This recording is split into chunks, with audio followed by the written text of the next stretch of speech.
Assalamualaikum warahmatullahi wabarakatuh. Halo everyone, kembali lagi pada kelas perencanaan pengajaran. Kali ini kita move ke materi mengembangkan tes hasil belajar. Perlu diketahui bahwa materi pada video kali ini merupakan keterkaitan dari materi sebelumnya. Jadi dihimbau sekali lagi bahwa perlu menguasai bagaimana kita bisa mendesain pembelajaran, bagaimana bisa melakukan analisis pembelajaran, karena itu akan menjembatani ke bagaimana kita mengembangkan hasil belajar. Sebelumnya juga pernah saya sampaikan bahwa dalam mengembangkan tes hasil belajar atau tes hasil belajar yang akan kita buat nanti itu berkaitan dengan kompetensi dasar dan indikator yang sudah dikembangkan sebelumnya.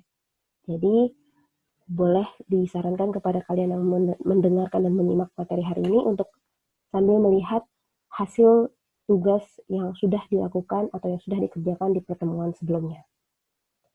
Oke, get ready guys. Kita akan move ke next slide.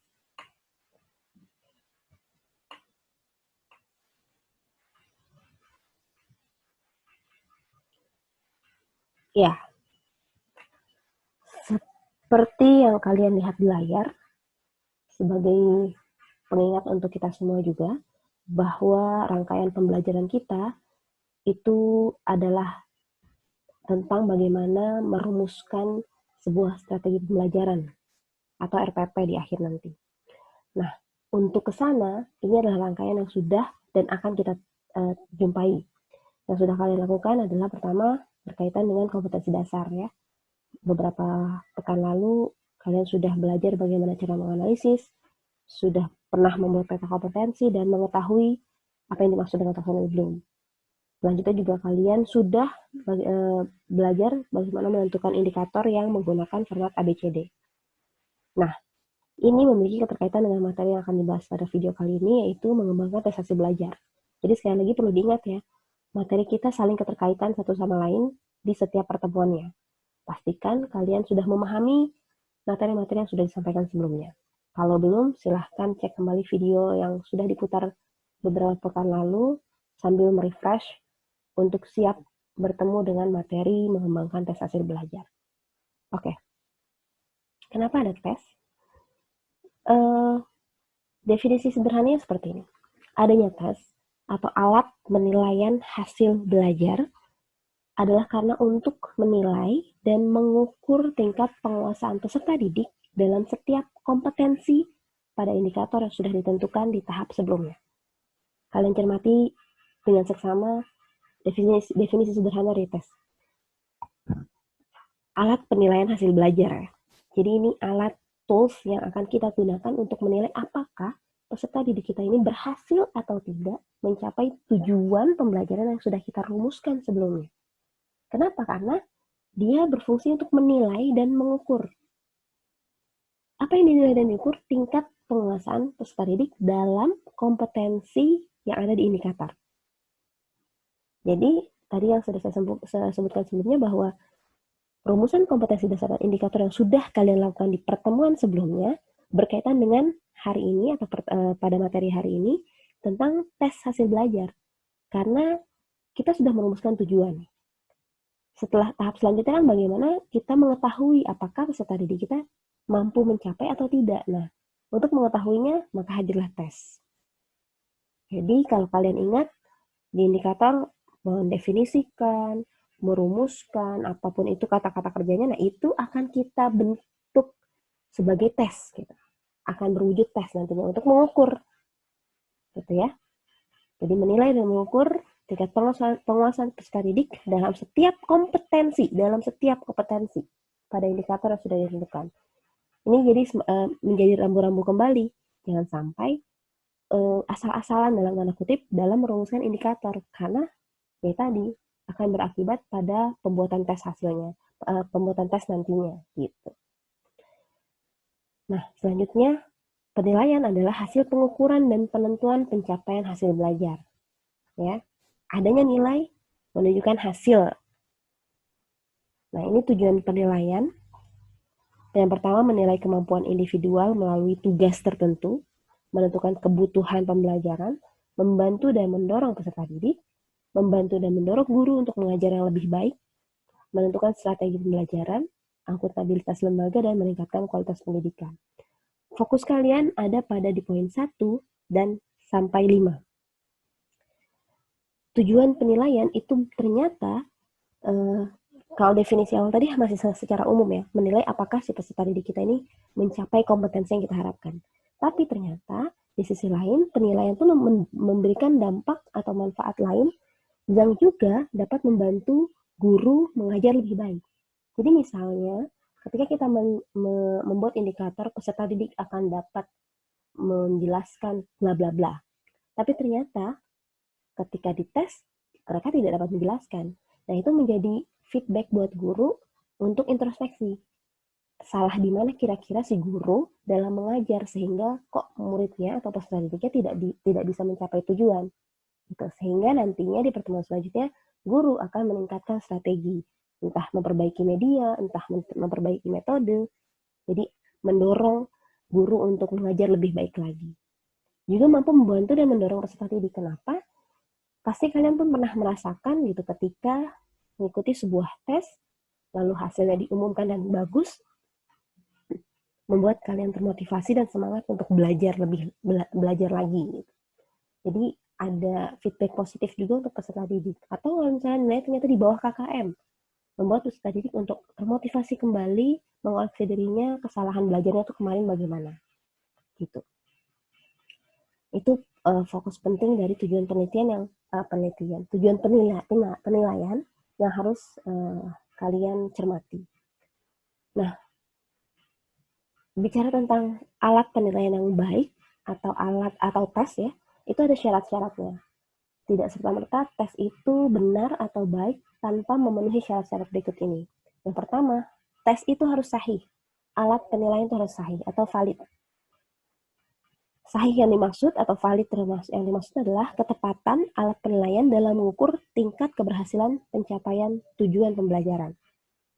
Kalau kalian pernah ingat video yang pernah saya putarkan di kelas tentang seorang yang menuntut atau mendakwa sekolah ya, yang berasumsi bahwa ikan itu pandai berenang, maka hidupnya di laut. Kalau monyet itu pandai memanjat, maka hidupnya di hutan liar gitu. Dan untuk mengetes ikan, bukan bagaimana dia bisa memanjat, tapi bagaimana dia bisa berenang dengan baik. Pun juga monyet, bukan bagaimana dia bisa berenang, tapi bagaimana dia bisa memanjat dengan baik. Maka tes itu harus valid. Valid di sini tepat dalam mengukur keberhasilan.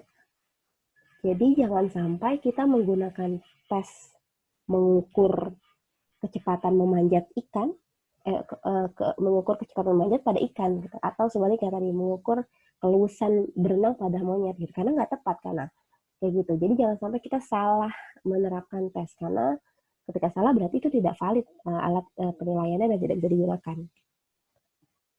Yang kedua, penentuan kesahihan suatu alat penilaian dipengaruhi oleh faktor penskoran, faktor respon peserta didik, dan faktor pengadministrasiannya. Jadi, ini nanti pada tahap scoring ya. Misalnya kita membuat soal 10, yang tepat adalah, berarti kalau soalnya 10, misalnya dan pilihan ganda ya 10 itu, maka masing-masing poin, atau masing-masing soal memiliki poin 1 atau memiliki poin 10 untuk nilai 100 atau 1 untuk nilai 10 gitu kan. Jadi kalau misalnya betul 8 dari 10, 8 dikali 10, oh nilainya 80. Gitu maksudnya. Scoringnya harus sesuai. Jangan yang misalnya 10 soal total pilihan ganda semua, tiap butir soal skornya 5. Jadi kalau benar semua nilainya 50. Ngaco kan gitu. Itu salah satu dari faktor yang berkaitan dengan faktor penskoran. Nah, selanjutnya, keterandalan. Selain sahih atau valid, skor yang baik tes yang baik juga reliable, ajek atau konsisten. faktor yang mempengaruhi tingkat reliable suatu alat penilaian. Yang pertama, penilaian diberikan kepada peserta didik penilaian yang diberikan pada peserta didik terlalu mudah, terlalu sukar, atau tidak jelas. Nah, perlu diketahui bahwa suatu soal itu juga atau suatu alat penilaian ya, suatu tes itu dikatakan tidak reliable ketika soal itu dianggap terlalu mudah. Gitu. Jadi satu kelas misalnya nilainya sempurna 100 semua. Bisa dikatakan ini berhasil berarti nih gurunya, tapi harus ada tinjau ulang. Ya, karena khawatir soalnya standarnya memang diturunkan. Dan ini tidak reliable jatuhnya. Atau sebaliknya kalau terlalu sulit. Satu kelas nilainya 20 semua under KKM. Nah, ini juga harus ditinjau ulang. Khawatir ada yang salah sama tesnya. Gitu. Penilaian tersebut memiliki karakteristik yang terlalu beragam. Jadi jangan sampai, penilaian yang terlalu beragam ini akan menghadirkan subjektivitas. Jadi jangan sampai kita misalnya mengajar dua kelas ini kita kasih soal 10-10 masing-masing. Tapi di kelas A, faktor penilaiannya tidak hanya dilihat dari benar atau salah, tapi misalnya dilihat dari keaktifan 1, 2, 3 orang, atau dari kecepatan mereka. Tapi kalau yang di kelas B, tidak. Hanya dinilai dari benar atau salahnya doang, tapi tidak dipertimbangkan keaktifan, kecepatan mengerjakan soal. Nah, ini kan tidak berimbang kan? Hingga disebutlah tidak reliable jatuhnya. Tiga, penilaian yang digunakan guru pada masing-masing pelaksanaan kegiatan penilaian tidak seragam. Nah ini, satu mata pelajaran misalnya mata pelajaran A diajar oleh satu guru mengajar dua kelas tadi untuk materi yang sama, materi X, untuk ulangan harian. Jadi sama semuanya, tapi ternyata tesnya yang diberikan di kelas 1 dan di kelas 2 itu berbeda. Berbeda di sini bukan kemudian misalnya kan pasti kalian pernah mengalami kalau kelas yang 1 kodenya A, kelas yang 2 kodenya B. Memang beda soalnya tapi setara. Maksudnya untuk indikator peserta didik dapat menjelaskan setara gitu. Tingkat soal kesulitannya tuh setara. Nah, ini masih diperbolehkan kalau misalnya hanya beda kalimatnya, tapi maknanya tetap sama, itu masih boleh. Tapi kalau beda banget gitu, itu yang nggak boleh gitu. Jadi setidaknya yang aman adalah kita harus seragam dalam membuat soal untuk tingkat kegiatan pelaksanaan yang sama. Gitu. Dan itu akan dinilai sebagai reliable. Nah, yang keempat, jumlah soal yang digunakan untuk mengukur kemampuan siswa terlalu sedikit. Ini juga nggak bisa dibilang reliable kalau cuma sedikit. Misalnya untuk yang diujikan ada 10 indikator, tapi soalnya cuma 2 atau cuma 5. Gitu. Khawatirnya ada ketumpang tindihan. Jadi harus yang ideal. Gitu ya. Jadi syarat yang pertama tadi harus valid, yang kedua harus reliable. Nah, yang ketiga syarat tes dikatakan benar atau baik itu adalah praktis. Alat penilaian yang praktis dapat membantu guru dalam menyiapkan, menggunakan, dan menginterpretasikan hasil penilaian. Kepraktisan dipengaruhi oleh penskoran, kemudahan, waktu, dan bentuk alat penilaian. Ya, harus praktis lah. Nanti mungkin akan lebih jelas di penjelasan next slide ya. Yang jelas dalam merumuskan sebuah tes tidak yang ribet gitu, harus ringkas lah. Oke. Nah, jadi sampai di sini menurut kalian kenapa ada tes? Masih ingat slide yang sebelumnya tadi? Sekali lagi perlu ditanamkan dan dipahami bahwa ini gitu. Tes hadir untuk mengukur dan menilai tingkat kepuasan peserta didik dalam setiap kompetensi khusus. Ingat kembali kompetensi khusus yang ada di indikator kalian. Ada berapa? Ada 5, 6. Nah, dalam setiap kompetensi khusus itu harus nantinya dikembangkan menjadi tes gitu. Atau tes yang nanti kalian kembangkan harus mewakili setiap kompetensi khusus yang sudah dirumuskan sebelumnya. Sekali lagi, jadi jangan sampai saat merumuskan indikator, saat merumuskan kompetensi khusus itu asal-asalan. Karena ya tadi, kalau udah di awal asal-asalan, tesnya jauh dari valid nanti. Oke? Nah, ini ada contoh. Diinformasikan dulu sebelumnya bahwa yang saya ambil di sini tentang mata pelajaran basis data.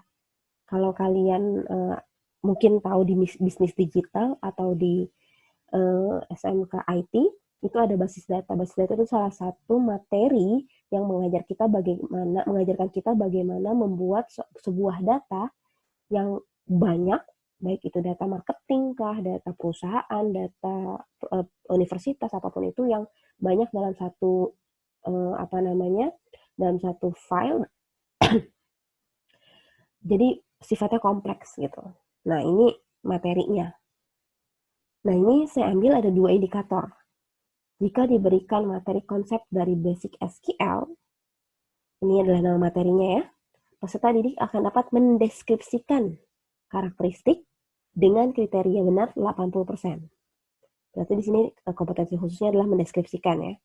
Indikator yang kedua, jika diberikan contoh kasus membuat database, jadi ini yang keduanya, dia bisa membuat database, peserta didik akan dapat membuat fungsi create dengan basic SQL dengan kriteria benar 100%. Jadi di sini ada 2 kompetensi khusus yang digunakan dalam indikator yang saya pilih, ada mendeskripsikan, ada membuat. Sampai di sini kalian kebayang kira-kira tesnya nanti akan berbentuk apa? Oke, kita lihat nanti ya. Nah, ini gambarannya. Jadi ini saya lompat, ada proses bagaimana membuatnya nanti saya sampaikan di slide-slide selanjutnya, tapi bayangannya seperti ini dulu. Dari 2 indikator ini kemudian menjadi sebuah tes yang berbentuk seperti ini. Tadi indikator nomor 8 apa? Mendeskripsikan. Maka terwakilkan oleh soal ini. Apa yang dimaksud? Jelaskan jenis-jenis. Apa yang dimaksud dengan tipe data? Jelaskan minimal 3 tipe data. Jadi ini tentang deskripsi. Yang pertama berarti dalam satu kompetensi khusus itu boleh atau bisa diwakilkan oleh beberapa soal. Tapi ingat, tidak boleh satu soal mewakili beberapa indikator. Beda ya, sekali lagi. Dalam satu kompetensi khusus, itu boleh atau bisa diwakilkan oleh beberapa soal. Jadi untuk mengukur, kalau di contoh yang pada indikator yang saya contohkan ini, untuk kompetensi khusus mendeskripsikan, diwakilkan oleh 5 soal. Kan karena deskripsi itu kan jamak ya, banyak sekali deskripsi. Berarti dia bisa menjelaskan basic SQL, dia bisa menjelaskan definisinya, bisa menjelaskan jenis-jenisnya, menjelaskan tipe-tipenya, gitu. Dan ini semua terangkum dalam kompetensi khusus mendeskripsikan. Dan yang tidak boleh adalah satu soal mewakili beberapa indikator. Misal satu soal mewakili indikator atau kompetensi khusus menjelaskan, mengklasifikasi, mengidentifikasi. Kebayang nggak? Misal ada kompetensi khusus mendeskripsikan dan mengklasifikasikan. Gitu. Lalu dibuat dalam satu soal. Pasti yang mungkin terjadi soalnya kan deskripsikan dan identifikasikan. Itu tidak boleh teman-teman. Kalau bisa itu dipecah saja. Karena kenapa? Karena nanti akan membingungkan peserta didik. Nanti dia akan tumpang tindih. Jadi lebih baik dipecah menjadi beberapa soal, jangan sampai digabungkan dalam satu soal. Nah, ini kembali lagi ke contoh.